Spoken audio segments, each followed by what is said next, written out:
Kære DTU'er, så er det endnu en gang blevet tid til at sende jer en sommerhilsen. Og i år, hvor vi er skridt for skridt på vej tilbage på vores universitet igen, der vil jeg gerne gøre det med en kæmpe stor tak til jer alle sammen. Til de studerende, der har kæmpet med studier og eksamen under svære forhold. Til undervisere, der har lagt alt om. Til forskere, der med begrænset laboratorietid alligevel har kunne få tingene til at spille. Og til det administrative personale, der har fået tingene til at virke i alt det her besværlige. I har alle sammen gjort en fantastisk indsats, og tak for det. Og det lover jo fantastisk godt for fremtiden, fordi når vi kan klare det her, så kan vi klare næsten alt det, der kommer efter. Så skal vi tilbage på DTU efter sommerferien, og det tror jeg, at vi alle sammen glæder os rigtig meget til. Der er selvfølgelig i den proces meget, vi skal vende os til, men jeg håber også, at I alle sammen er med på, at der er noget, vi har lært. Vi har lært nye måder at arbejde på, og det jeg godt vil bede jer om nu i sommervarmen, som I forhåbentlig får oplevet her, det er, tænk lidt over, hvad skal vi have med tilbage? For vi skal naturligvis ikke bare falde tilbage på præcis den måde, vi gjorde det, før at vi blev ramt af den her krise. Vi skal tage alt det, vi har lært med.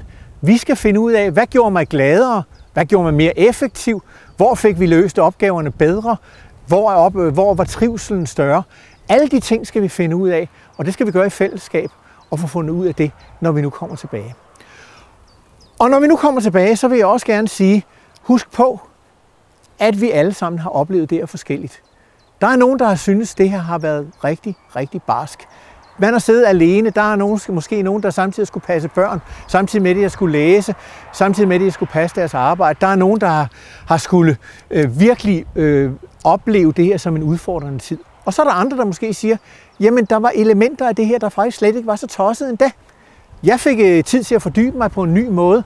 Jeg fik lært, hvordan jeg kunne bruge nogle redskaber, digitale redskaber, som ellers ville måske have taget mig år at få fundet frem til under normale omstændigheder. Og jeg har lært, hvordan jeg har udnyttet mit laboratorie på en mere effektiv måde. Alt det håber jeg, vi kan tage tilbage, men også gøre det i respekt for hinanden, fordi respekten for hinanden er jo en afsindig vigtig ting for os på DTU. Vi respekterer hinanden, vi respekterer vores forskelligheder. Så husk også, når vi nu kommer tilbage, lige at meld også til de andre i respekt, også hvis I oplever, nu kunne Olsen altså godt lige have brugt lidt mere håndsprit, eller huskede man nu lige at gå ud og vaske hænder, efter man havde holdt det her møde og den slags ting.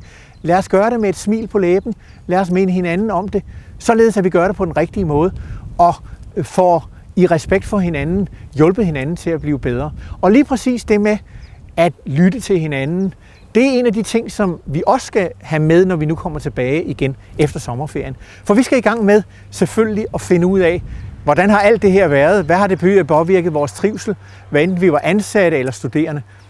Der er en stor opgave foran os, og måske vigtigere end nogensinde. Men lige præcis nu, den måde vi skal til at gøre det på, der bliver dialogen mellem os det afgørende redskab.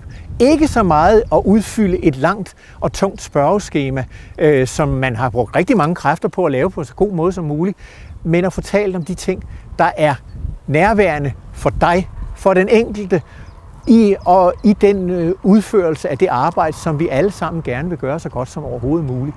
Så jeg håber, I også vil tage imod det med åbne hænder, og så vil jeg bare endnu en gang ønske jer alle sammen en rigtig god sommer. Og som sagt, jeg er faktisk enormt optimistisk i forhold til fremtiden. Uagtet at der kan være mørke skyer i horisonten, så har I vist, at vi kan løse tingene fantastisk godt. Det er vigtigt for vores universitet, det er vigtigt for vores land, og det er vigtigt for de bidrag, vi kan lave i forhold til hele verden. Så tak for jeres indsats, og rigtig god sommer alle sammen.